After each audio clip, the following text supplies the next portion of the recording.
Bonjour, y'all. This is Miss K. I am in my kitchen again, my favorite place. Today I'm going to try to make matcha steamed cake or mushi pan. I got the recipe from Just One Cookbook, and I'm going to see if we can make it in the itaki.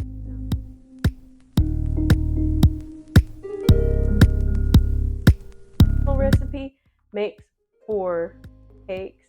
I can only fit 2 in the itaki, so I'm going to do 2 the way she said to do them, and 2 in my original itaki here, and see if we can't adapt this recipe to be cooked in here. Okay, the first thing you need is little cupcake liners. Okay, she says to put them in a ramekin and to cook them on the stovetop. So I have 2 like that, and I have 2 in my itaki base. Okay, and then the ingredients are pretty simple. We are going to start with a bowl. Into the bowl, we're going to add 3 tablespoons or 43 grams of plain yogurt. I have a non-fat yogurt here.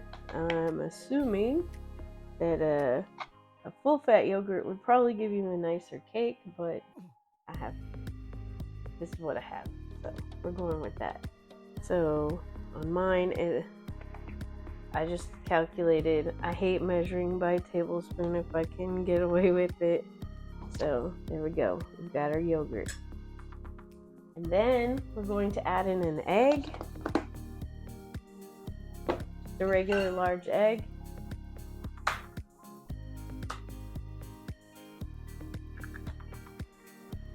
There we go. And we're just going to whisk this together.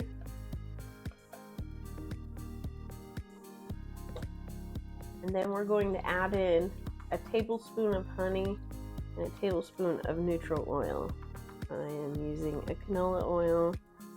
You can use a vegetable oil.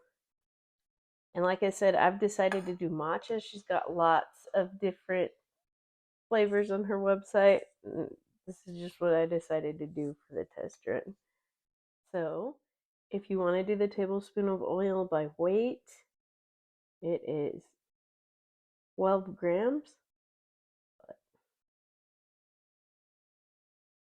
I decided to use the spoon. I don't know why. Normally I wouldn't do that because I hate washing all this stuff.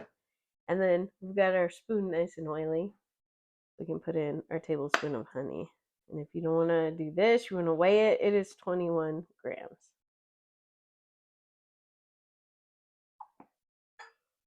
Okay, and then we're just going to whisk that in.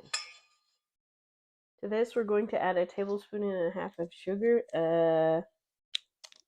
or that's 19 grams. And if you don't have a half tablespoon, that would be a tablespoon and 1.5 teaspoons. As 3 teaspoons is a tablespoon. Don't ask me why I know that. This is why I like to weigh things. We're doing a tablespoon and a half of plain white sugar. And we'll whisk that in. We're almost done.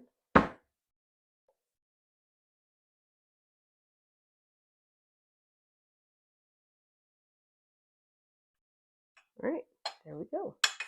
In another bowl, I have a half cup or 60 grams of all-purpose flour. And then we're going to add in a teaspoon of baking powder.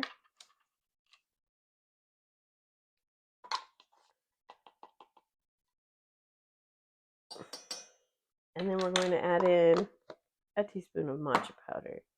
Now, matcha powder comes in a bunch of different forms. I have this one that I bought in these little sticks.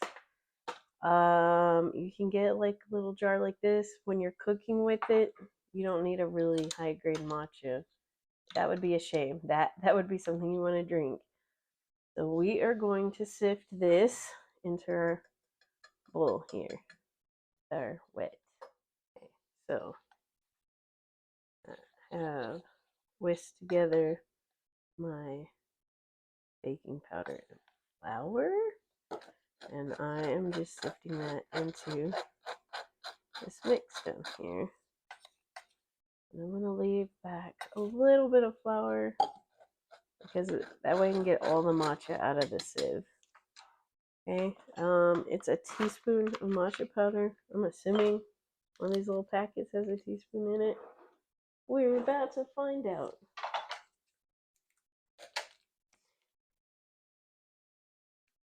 It smells really good. Okay, yeah, so that's a teaspoon of matcha. And we're just going to sift that in as well.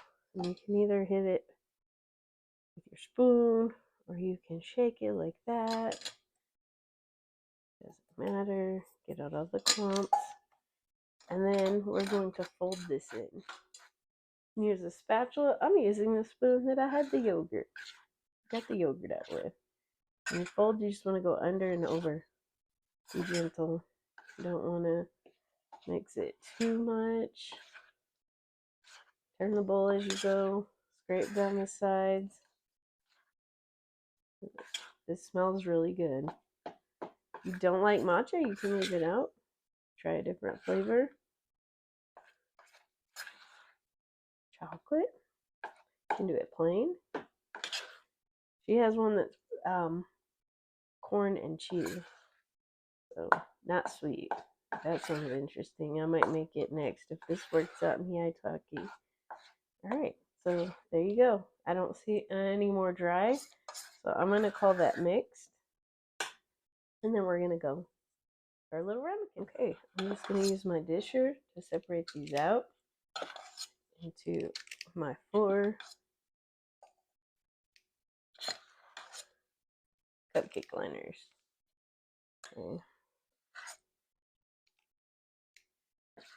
These 2 I'm going to cook on the stove the way she said to do it. And these we're going to cook in the itaki. See what happens. Hopefully this will work and we can try the other flavors. Who needs a little bit more? I'm using a scoop, but of course you can use a spoon if you want to. I just find this easier to get things even because I can kind of measure it as I go. Alright. So I'm going to press this down a little bit. Now, I wish I had ramekins that would fit in here. I don't. I assume that helps it hold its shape. But we'll see. I'm going to put an itaki cup full of water in here and get this going. These, I have a pan on the stove that I'm going to boil, and then we'll put them in the boiling water. So you do want to cover the lid with a towel, she said, to prevent condensation. Okay, so for the itaki, what I'm doing is I'm going to use this inner pan and then just gather this up like this, and that'll absorb any condensation that gets in there. I hope. This is what she said to do on the stove, so I'm hoping that'll work also on the itaki. Okay, and then these, we'll do the same thing to the pan. On this one,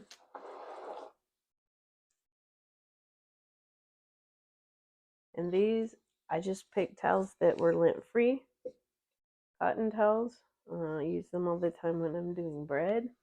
Okay, and we're going to do this one like this, so it'll catch the condensation.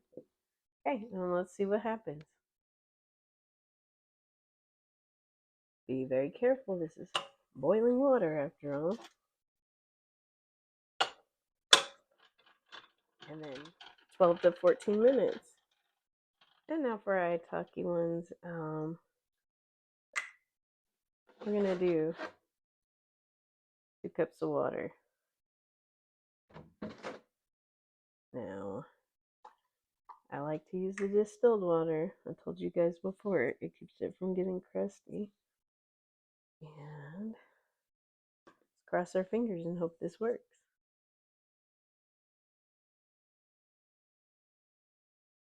Well, I'm a genius. I forgot to turn on my mic.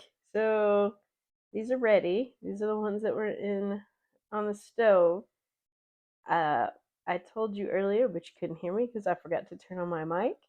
you have to test them because you can't overcook them or they'll become hard according to the original recipe. So we'll just wait for the itaki ones and see if they're ready. So here we have our final product. It is soft. It is tasty, not too sweet. Mine didn't come out very green. I should have put more matcha if I wanted a brighter green color. But you can see this crumb here. So not perfect, but it can use some improvement, but I think it's a good starting point.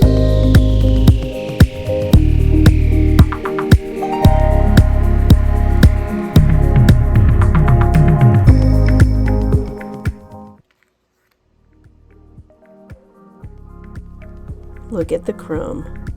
Not bad. Not bad.